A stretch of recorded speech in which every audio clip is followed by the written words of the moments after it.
அன்பான இறைமக்களே, உங்கள் அனைவருக்கும் அன்பின் வாழ்த்துக்கள். நம்முடைய வாழ்க்கையிலே பல்வேறு விதமான பிரச்சனைகள், நோய்கள், துன்பங்கள் இருந்து கொண்டே இருக்கின்றன. இப்படிப்பட்ட பிரச்சனைகள் வருவதற்கான காரணம் என்னவென்று தெரியாமல் பல நேரங்களில் நாம் புலம்பி தவிக்கிறோம். வாழ்க்கையிலே ஒரு முன்னேற்றம் இல்லாமல் எல்லா காரியங்களிலும் பின்தங்கி ஒரு சாபமான வாழ்க்கை வாழ்ந்து கொண்டிருக்கலாம். அப்படி நம்மை அறிந்தோ அறியாமலோ நம் மீதும் நம்முடைய குடும்பத்தின் மீதும் வந்த சாபங்களில் இருந்து விடுதலை பெற இந்த ஜெபத்தை என்னோடு சேர்ந்து ஜெபியுங்கள்.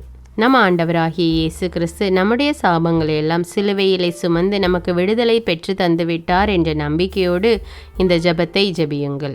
கலாத்தியர் அதிகாரம் 3 இறைவார்த்தை 13-14 இவ்வாறாக கூறுகிறது: மரத்தில் தொங்கவிடப்பட்டோர் சபிக்கப்பட்டோர் என்று எழுதியுள்ளவாறு எனக்காக இயேசு கிறிஸ்து சாபத்திற்குள்ளாகி என்னை சட்டத்தின் சாபத்தினின்று மீட்டு கொண்டார்.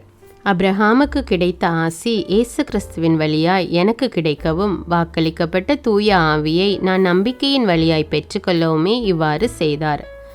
சாபங்களிலிருந்து விடுதலை பெற ஜெபம். ஆண்டவராகிய இயேசு கிறிஸ்துவே, நீர் தேவனுடைய மகன் என்றும் தேவனிடம் செல்வதற்கு நீர் ஒருவரே வழி என்றும் விசுவசிக்கிறேன். என்னுடைய பாவங்களுக்காக நீர் சிலுவையில் மரித்து மரணத்தினின்று மீண்டும் உயிருடன் எழுந்தீர். நான் என் எல்லா பாவங்களையும் என் எல்லா கெட்ட செயல்களையும் விட்டு விடுகிறேன். உம்மை ஆண்டவராக ஏற்றுக்கொண்டு என்னை உமக்கு ஒப்பு கொடுக்கிறேன். என் பாவங்கள் அனைத்தையும், முக்கியமாக என்னை சாபத்திற்கு உட்படுத்திய பாவங்களை உமக்கு முன்பாக அறிக்கையிட்டு உம்முடைய மன்னிப்பை கேட்கிறேன். என் முன்னோர்களின் பாவங்களின் விளைவுகளிலிருந்தும் என்னை விடுவித்தருளும். என்னுடைய சித்தத்தின் அடிப்படையில் செய்த தீர்மானத்தினால் எனக்கு தீங்கிழைத்தவர்கள் அல்லது என்னை தவறாய் வழி நடத்தியவர்கள் அனைவரையும் நான் மன்னிக்கிறேன். என்னை தேவன் மன்னிக்க வேண்டும் என நான் விரும்புவது போல நான் அவர்களை மன்னிக்கிறேன். மாந்திரீகத்துடனான அல்லது சாத்தானுடனான எல்லா ஈடுபாட்டையும் நான் உதறி தள்ளுகிறேன்.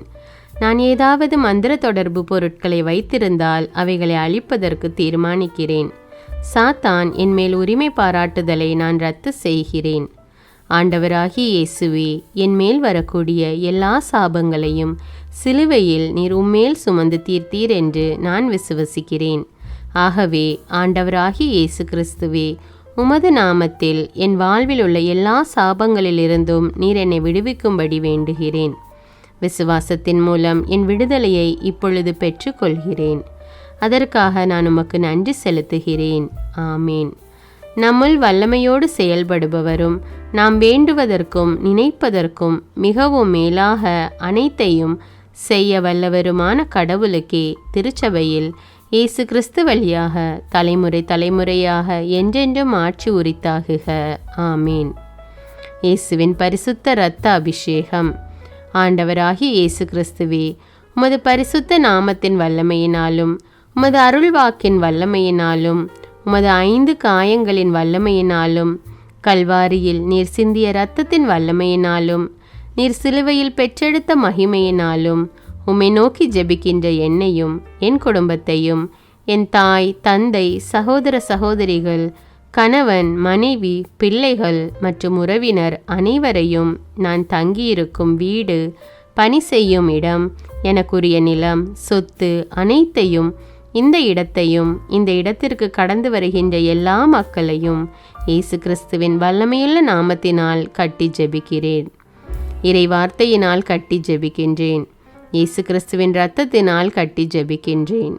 எங்களை வாட்டி வதைக்கின்ற எல்லா தீய சக்திகளையும் எங்களில் உள்ள எல்லா தீமைகளையும் வெறுப்பின் ஆவி, எரிச்சலின் ஆவி, கோபத்தின் ஆவி, இச்சையின் ஆவி, அகங்காரத்தின் ஆவி, ஆணவத்தின் ஆவி, பயத்தின் ஆவி, பொறாமையின் ஆவி, எனக்கும் மற்றவர்களுக்கும் இடையே குழப்பத்தை வருவிக்கின்ற குழப்பத்தின் ஆவிகளையும் மனிதர்களின் சதி திட்டங்களையும் என்னையும் என் குடும்பத்தையும் முன்னுக்கு வரவிடாமல் தடை செய்கின்ற எல்லா தீமைகளையும் உமக்கு விருப்பமில்லாதது எதுவோ அனைத்தையும் மன போராட்டங்களையும் உடல் நோய்களையும் எங்கள் குடும்பங்களை அலைக்கழித்து கொண்டிருக்கிற எல்லா தீய சக்திகளையும் ஆண்டவராகிய இயேசு கிறிஸ்துவே உமது வல்லமையுள்ள நாமத்தினால் கடிந்து இயேசுவே உமது பாத பீடத்தில் வைக்கின்றேன்.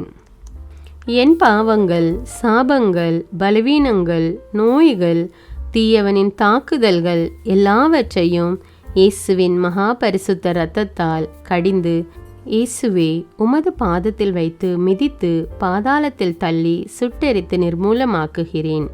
என் மனசாட்சி, என் சிந்தனை, சொல், செயல் எல்லாவற்றையும் உமது பரிசுத்த இரத்தத்தினால் கழுவி பரிசுத்தப்படுத்தி அபிஷேகம் செய்தருளும். உம்முடைய பரிசுத்த இரத்தம் கொண்டு என் உச்சந்தலை முதல் உள்ளங்கால் வரை அபிஷேகம் செய்யும். இயேசுவே, என்னை உமது பரிசுத்த இரத்த கோட்டைக்குள் வைத்து மறைத்து கொள்ளும். இயேசுவே, உமது சிறகுகளால் என்னை மூடிக்கொள்ளும். இயேசுவே, உமது தூய ஆவியால் என்னை நிரப்பி அருளும். இயேசுவே, உமது இரத்தத்தினால் என்னை தூய்மைப்படுத்தும். இயேசுவே, உமது வானதூதர்கள் எங்களை சுற்றி காவல் புரியும்படி கட்டளையிட்டருளும். இயேசுவின் மகா பரிசுத்த இரத்தத்தினாலே என்னை முத்திரையிடுகிறேன். இயேசுவின் இரத்தம் ஜெயம், இயேசுவின் நாமம் ஜெயம். சாத்தானை ஜெயித்த என் நேசர் இயேசு கிறிஸ்துவின் நாமத்தினால் ஜெபிக்கிறேன் நல்ல பிதாவே, ஆமீன். எனக்கு சாபத்திலிருந்து விடுதலை கொடுத்த இயேசுவின் இரத்தம் ஜெயம். என்னிடமுள்ள குறிக்கேட்டலாவி என்னை விட்டு வெளியேறும்படி இயேசுவின் நாமத்தினால் நான் கட்டளையிடுகிறேன். என்னிடமுள்ள விக்கிரகங்களின் கெட்ட ஆவி என்னை விட்டு வெளியேறும்படி இயேசுவின் நாமத்தினால் நான் கட்டளையிடுகிறேன். ஆட்டுக்குட்டி சிந்திய இரத்தத்தினால் நான் பகிர்ந்த வார்த்தையின் சாட்சியாலும் நான் சாத்தானை ஜெயித்து விட்டேன். மலடியாக உள்ளவர்கள் குழந்தை பாக்கியத்தை பெற இறைவார்த்தை இவ்வாறாக கூறுகிறது.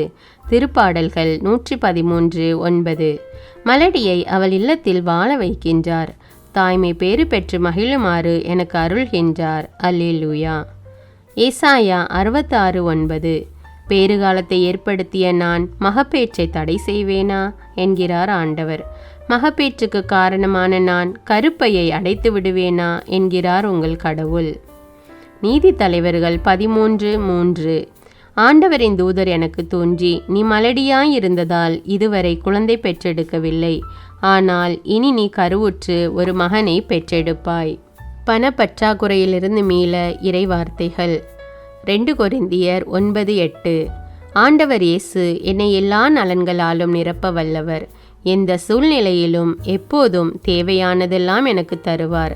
அனைத்து நற்செயல்களையும் செய்வதற்கு தேவையானதெல்லாம் எனக்கு மிகுதியாகவே தருவார். 2 கொரிந்தியர் 8:9. நம் ஆண்டவர் இயேசு கிறிஸ்துவின் அருள் செயலை அறிந்திருக்கிறீர்களே. அவர் செல்வந்தராயிருந்தும் எனக்காக ஏழையானார். அவருடைய ஏழ்மையினால் நான் செல்வந்தனாகுமாறு இவ்வாறு செய்தார். கடன் தொல்லையிலிருந்து விடுதலை பெற இறைவார்த்தைகள். தக்க காலத்தில் என் நிலத்திற்கு மழை கொடுக்கவும், அதனால் நான் மேற்கொள்ளும் செயல்கள் அனைத்திலும் ஆசி வழங்கவும் தம் நன்மைகளின் கருவூலமாகிய வானத்தை ஆண்டவர் எனக்காக திறப்பார். நான் பல்வேறு இனத்தாருக்கு கடன் கொடுப்பேன், நானோ கடன் வாங்க மாட்டேன். இணைச்சட்டம் 28:12 இவ்வாறு கூறுகிறது. என் கடவுள் கிறிஸ்து இயேசுவின் வழியாய் தம் ஒப்பற்ற செல்வத்தை கொண்டு என் தேவைகள் அனைத்தையும் நிறைவு செய்தார். பிலிப்பியர் 4:19 இவ்வாறு கூறுகிறது. மன தளர்ச்சியிலிருந்து விடுதலை பெற இறைவார்த்தைகள். திருப்பாடல்கள் 30:11. ஆண்டவரே, நீர் என் புலம்பலை களி நடனமாக மாற்றிவிட்டீர். என் சாக்கு துணியை களைந்துவிட்டு என்னை மகிழ்ச்சியால் உடுத்தினீர். வீடுகள், மனிதர்கள், சொத்துக்கள் பாதுகாப்பு பெற இறைவார்த்தைகள். ஏசாயா 54:17. என்னை தாக்குமாறு உருவாக்கப்பட்ட எந்த போர்க்கருவியும் நிலைத்திராது. என் மேல் குற்றஞ்சாட்டி தீர்ப்பு சொல்ல எழும் எந்த நாவையும் நான் அடக்கி விடுவேன். இவையே ஆண்டவரின் ஊழியர்களது உரிமை சொத்தும் நான் அவர்களுக்கும் அளிக்கும் வெற்றியுமாய் இருக்கின்றன என்கிறார் ஆண்டவர். இணைச்சட்டம் 33, 25, 26, 27. என் தாழ்பால்கள் இரும்பாலும் செம்பாலும் ஆனவை. என் வாழ்நாள் அனைத்தும் நான் பாதுகாப்புடன் இருப்பேன். யெஷூரனின் இறைவன் போல் எவரும் இல்லை. அவர் எனக்கு உதவிட வானங்களின் வழியாய் தமது மாட்சியுடன் மேகங்கள் மீது ஏறி வருவார். என்றுமுள்ள கடவுளே எனக்கு புகலிடம். என்றுமுள்ள அவரது புயம் எனக்கு அடித்தளம். பகைவரை என் முன்னின்று விரட்டியடித்து அவர்களை அழித்துவிடு என்பார் அவர். குழந்தைகள் படிப்பிற்கு அறிவில் ஆழம் பெற இறைவார்த்தை. தானியேல் 2:21-22. காலங்களையும் பருவங்களையும் மாற்றுபவர் அவரே. அரசர்களை விலக்கி மாற்று அரசர்களை நிலைநிறுத்துபவர் அவரே. ஞானிகளுக்கு ஞானம் வழங்குபவர் அவரே. அறிவாளிகளுக்கு அறிவை அருள்பவர் அவரே. ஆழ்ந்த மறைப்பொருள்களை வெளிப்படுத்துபவர் அவரே. இருளில் உள்ளதை அறிபவர் அவரே. ஒளியும் வாழ்வது அவருடனே. வேலை கிடைப்பதற்கான இறைவார்த்தை பிலிப்பியர் 4:13. எனக்கு வலுவூட்டுகிறவரின் துணை கொண்டு எதையும் செய்ய எனக்கு ஆற்றல் உண்டு. குடி மற்றும் போதைப் பொருட்களிலிருந்து விடுதலை பெற இறைவார்த்தை 1 கொரிந்தியர் 6:12. எல்லாவற்றையும் செய்ய எனக்கு உரிமையுண்டு, ஆனால் எல்லாம் நன்மை தரக்கூடியவை அல்ல. எல்லாவற்றையும் செய்ய எனக்கு உரிமை உண்டு, ஆனால் குடிப்பழக்கம் போதைப் பொருட்களுக்கு நான் அடிமையாகி விடமாட்டேன். நோயிலிருந்து விடுதலை பெற இறைவார்த்தை 1 பேதுரு 2:24. சிலுவையின் மீது தம் உடலில் என் பாவங்களை அவரே சுமந்தார். என் பாவங்களுக்காக இறந்து நீதிக்காக வாழ்வதற்கே இவ்வாறு செய்தார். அவர் தம் காயங்களால் நான் குணமடைந்துள்ளேன். எதிர்கால திட்டம் வெற்றி பெற இறைவார்த்தை எரேமியா 29:11. ஆண்டவர் இயேசு எனக்காக வகுத்திருக்கும் திட்டங்கள் வளமான எதிர்காலத்தையும் நம்பிக்கையையும் எனக்கு அளிப்பதற்கான நல்வாழ்வின் திட்டங்களே அன்றி கேடு விளைவிப்பதற்கான திட்டங்கள் அல்ல என்கிறார் ஆண்டவர். எரேமியா 29:11. கோபத்திலிருந்து விடுதலை பெற இறைவார்த்தை எபேசியர் 4:26. சினமுற்றாலும் பாவம் செய்யாது இருங்கள், பொழுது சாய்வதற்குள் உங்கள் சினம் தணியட்டும். பயம் நீங்க இறைவார்த்தை எசாயா 41:10. அஞ்சாதே, நான் உன்னுடன் இருக்கிறேன். கலங்காதே, நான் உன் கடவுள். நான் உனக்கு வலிமை அளிப்பேன், உதவி செய்வேன். என் நீதியின் வலதுகரத்தால் உன்னை தாங்குவேன். இறைவார்த்தை இறை அன்பிலும் பிறர் அன்பிலும் நம்மை நிலைப்படுத்தி அருள் வாழ்வில் ஒளிர செய்கிறது. இறைவார்த்தை நோய்கள், தீமைகள் மற்றும் தீய சக்திகளை அழித்து நமக்கு விடுதலை தருகிறது. இறைவார்த்தையை சத்தமாக அறிக்கையிட்டு ஜெபிக்கும்போது, இறைவார்த்தையை வாழ்வாக்கும்போது சாத்தான் நம்மை ஒருபோதும் நெருங்க முடியாது. படைப்பாற்றல் கொண்ட இறைவார்த்தை மீண்டும் நம்மை புதியவர்களாய் மாற்றுகிறது. அன்பான இறைமக்களே, சாபத்திலிருந்து விடுதலை பெறுவதற்கான ஜெபத்தையும் இறைவார்த்தையையும் சேர்த்து ஜெபியுங்கள்.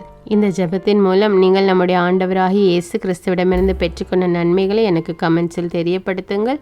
மேலும் இந்த ஜெபத்தை பிறரோடு ஷேர் செய்து கொள்ளுங்கள். தமிழ் பைபிள் விஸ்டம் சேனலை சப்ஸ்கிரைப் செய்து கொள்ளுங்கள். நன்றி.